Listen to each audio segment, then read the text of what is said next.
Hello everyone, কেমন আছো তোমরা সবাই?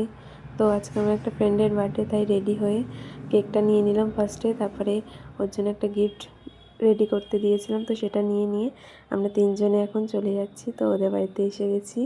তো দেখো, ওদের বাড়িতে এসে ওকে গিফট আর কেকটা দিয়ে দিলাম। তো কেকটা এখন কাটছে ওর মেয়ে। তো ওকে আমরা সকাল থেকে উইশ করিনি, তাই ও প্রচণ্ড রেগেছিলো। তো আমরা প্ল্যান করেই ওকে উইশ করিনি যে সারপ্রাইজ দেবো।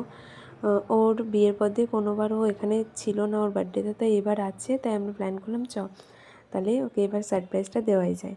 তো দেখো, আমরা কেকের বাটি নিয়ে ছবি তুলছিলাম বলে মাম্মাম ওর কেকের বাটিটা আগিয়ে দিয়েছিল। তো তারপরে ফটো তুলে নিলাম আমরা। পোজ দেখলে, প্রচণ্ড পাকা একটা মেয়ে। তো তারপরে বাড়ি চলে এসে ওদের বাড়িতে রাতে আমার একটা ভাইয়ের বউয়ের বার্থডে ছিল, তো ওখানে চলে গেছিলাম। তো কেক কেটে নিল ও। তো এটাও দ্বিতীয় নম্বর কেক কাটা ছিল, আমরা যাওয়ার পর কেটেছিল। তো কেক খেয়ে তারপরে আমরা খেতে বসে পড়েছি। তো আগে যে কেকটা কেটেছিল সেটা এক পিস দিয়ে দিয়েছে।